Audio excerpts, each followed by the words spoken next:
उस पर आधारित समाज को तैयार करें और उसमें अपनी पूरी भूमिका को निभा सकें। साथियों, हम सब जानते हैं कि आज के वक्त में जो मौजूदा दौर है, हमारे मौजूदा दौर में हमारे देश में एक सांप्रदायिक और फासिस्ट सरकार हम पे काबिज है और निसंदेह वो सरकार भी लोकतांत्रिक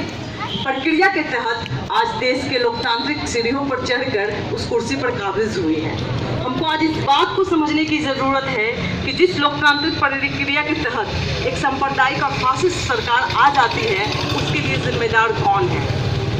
उसके लिए जिम्मेदार भी हम और आप ही हैं और हमें सबसे पहले आगे आकर अपनी उन जिम्मेदारियों को पूरा करना चाहिए और अपनी उन कमियों पर भी बात करनी चाहिए कि आखिर हमसे कहाँ चूक हुई और कैसे चूक हो गई जो एक सांप्रदायिक सरकार आज देश पर काबिज हो गया है। आप देख लीजिए, अभी हाल ही में 5 राज्यों में चुनाव हुआ, पंजाब भी उसमें एक था और दूसरे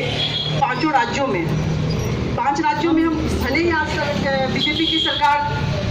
2 से ज़्यादा 3-4 राज्यों में सरकार बना पाई है, लेकिन उसके बावजूद भी अगर हम देखें चुनाव में इलेक्ट्रल पॉलिटिक्स में वो जिस तरह से सामने आई है, अगर 2 ही जगह हमें नज़र आता है, बाकी जगहों पे नहीं है, लेकिन बाकी जगहों पे उन्होंने मैनेजमेंट का काम किया है और मैनेजमेंट करके फिर से जहाँ नहीं आ पाई थी वहाँ भी आ गई। और ख़ास करके अगर नॉर्थ इंडिया में हम देखें पॉलिटिक्स का